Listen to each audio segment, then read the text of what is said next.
Il y a des matchs dont l'impact réel ne se mesure pas le soir même, mais dans les jours qui suivent, quand le tournoi commence à révéler ses vraies lignes de fracture, quand les trajectoires se dessinent, quand les certitudes s'installent ou s'effondrent, le nul entre les Comores et le Mali appartient à cette catégorie précise.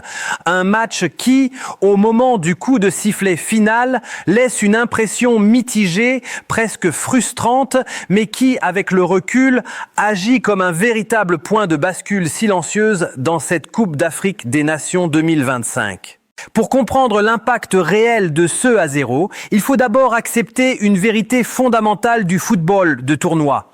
Ce ne sont pas toujours les victoires spectaculaires qui construisent un parcours zéro, mais souvent les matchs que l'on ne perd pas. Et dans cette logique-là, le Mali sort de cette rencontre avec un avantage stratégique considérable, tandis que les Comores quittent la scène avec une dignité immense, mais un destin beaucoup plus incertain. Du côté malien, ce match agit comme un révélateur. Pas un révélateur de faiblesse, mais un révélateur de limites structurelles face à des blocs très bas et très disciplinés.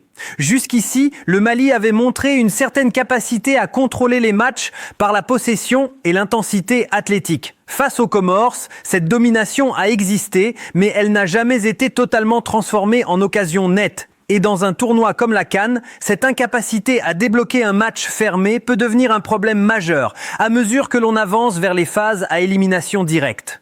Ce nul oblige donc le Mali à se poser plusieurs questions essentielles pour la suite de la compétition.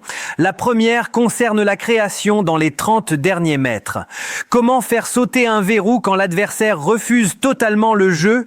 Comment varier les attaques quand les centres sont bien défendus et que l'axe est saturé? Ce sont des problématiques que le Mali retrouvera face à d'autres équipes capables de défendre bas avec rigueur. La deuxième question est mentale. Le Mali a-t-il la capacité d'accepter un match frustrant sans tomber dans la précipitation? Sur ce point précis, le nul contre les Comores, c'est plutôt rassurant. Les Aigles n'ont pas paniqué, ils n'ont pas explosé, ils ont continué à jouer, à pousser sans se désorganiser totalement. Cette maturité est un signal fort pour la suite, car dans les matchs coupés, la gestion de la frustration est souvent plus importante que la domination elle-même. Sur le plan du classement, ce résultat permet au Mali de verrouiller l'essentiel. Qualification acquise ou presque, position favorable dans le groupe, possibilité de gérer l'effectif lors du prochain match, voire de calculer légèrement en fonction de l'adversaire futur. Ce confort relatif est précieux dans une CAN longue, exigeante physiquement et mentalement. Mais attention, ce confort peut devenir un piège. Car une équipe qui accumule des matchs sans se confronter à une véritable adversité offensive élevée peut perdre un peu de son tranchant. Le Mali devra donc trouver le bon équilibre entre gestion et montée en puissance progressive. Le nul contre les Comores est un avertissement doux, pas une alarme, mais un signal à ne pas ignorer. Du côté des Comores, l'impact est radicalement différent. Ce match nul est à la fois un sommet et une douleur. Un sommet parce que tenir tête au Mali sur 90 minutes dans un match à enjeu maximal confirme que cette équipe n'est plus un simple outsider folklorique. Elle est organisée, disciplinée, mentalement solide, capable de souffrir collectivement sans se désunir. C'est une immense victoire symbolique pour le football comorien. Mais c'est aussi une immense frustration, parce que dans le contexte précis du groupe, ce nul ne suffit pas. Les Comores savaient qu'il fallait gagner. Chaque minute passée sans marquer alourdissait la pression. Et ce 0-0, aussi héroïque soit-il, laisse un goût amer. Le sentiment d'avoir tout donné sans être récompensé par le destin. Sur le plan du tournoi, ce match confirme une tendance lourde de la CAN 2025. Les petites nations ne sont plus petites tactiquement.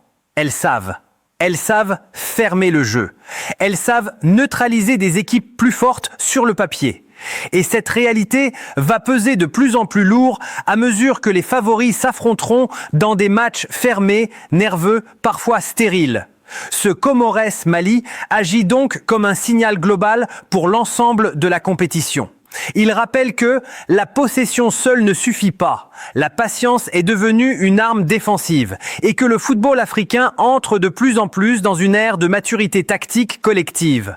Pour les spectateurs, ce match modifie aussi la lecture du tournoi. Il invite à regarder autrement les 0-0, à ne plus les considérer comme des non-événements, mais comme des chapitres stratégiques. Dans une CAN moderne, un nul peut être plus lourd de conséquences qu'une victoire mal maîtrisée. À long terme, ce résultat pourrait même influencer la suite du tableau. Un Mali qui termine à un certain endroit peut éviter ou affronter un gros morceau plus tôt. Des Comores éliminés ou repêchés parmi les meilleurs troisièmes peuvent changer la dynamique émotionnelle d'un huitième de finale. Tout est lié, tout est imbriqué. En résumé, ce match n'a pas offert de but, mais il a offert du sens. Et dans un tournoi comme la CAN, le sens est souvent plus durable que le spectacle immédiat.